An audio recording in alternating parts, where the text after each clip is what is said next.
Oh, what's happening, Nation? It's Joku. We are 1-0. That was a hard-fought game. On the road, a divisional opponent, and we were able to come out there and squeak this thing out by one. This game should not have been that close, but divisional games are always tough as shit, and I will take this win because a win is a win. But you need to go ahead and snap a picture of us being on top of that leaderboard right now, because if we go into Buffalo and we give up 10 penalties for close to 100 yards, they're going to shit all over us. There were points throughout this game where we made Russell Wilson look like a fucking superstar he was 7 years ago. Because once again, with the exception of Mad Max, we were able to generate zero pass rush. Wilson was able to just sit back there and pick this defense apart time and time again. That shit was driving me insane because Spillane and Masterson are not the guys that we need playing that fucking linebacker position that we desperately needed to address, and we never did. Diablo ended up having a pretty damn good game. He got banged up for a minute, but he came back out there and kept making plays. And I don't want to hear shit about, oh, we didn't have Chandler Jones, because he would have had the exact same game that Kuntz did, to where he didn't hit the stat sheet at all, because that's what that motherfucker does. Wilson ended up having a couple flashes, and I could really see that kid turning it on about week 7 or week 8, but it's going to be a true learning process for him, because that kid's about to be thrown to the wolves, and I really think he has it in him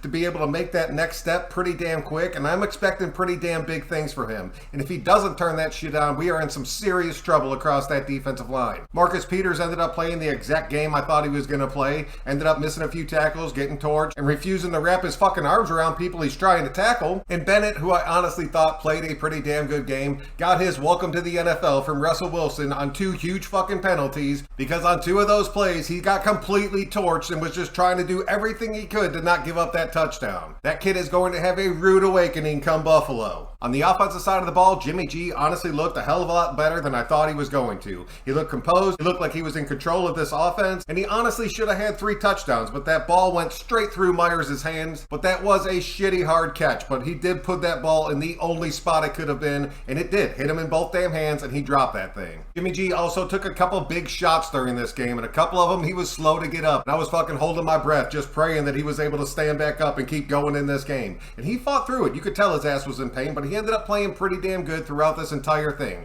He fumbled that damn snap, but our red zone woes continue once again. And when you're on the goal line and it's 2nd and 1, hand the fucking ball to Josh Jacobs every single play until he punches that shit in the end zone. That is why you pay him money, and that is what he does best. But instead, we have Mick Shittles calling all these bullshit pass plays, and then he ends up scrambling out and then throwing a damn tip ball pick in the end zone. We had a legitimate shot at maybe 2 to 3 more touchdowns in this game, and we are going to need those points on the board if we are going to compete with the top tier teams in the NFL. Josh Jacobs was showing flashes of his former self, and you could tell that he was still trying to get back into the mix of things, but his ass needs to carry the ball at least 23 times a game. He came pretty close. He was at 19. I was expecting Zamir White to be more of an impact player in this game, and his ass only ended up getting 1 carry. But I am not worried about Josh Jacobs at all. I know his ass is going to bounce back, and we are going to need him desperately in week 2, because we are going to have to keep Buffalo off the field as much as fucking possible. Stephon Diggs will come out and tear this defense apart. Then we have to talk about Jacoby Myers, because that kid came out there and played one hell of a game today. 9 catches, 81 yards, and 2 tugs. He single-handedly shredded that Broncos secondary until they ended up giving him that fucking cheap shot, and that dude should have been ejected from that game immediately after that happened.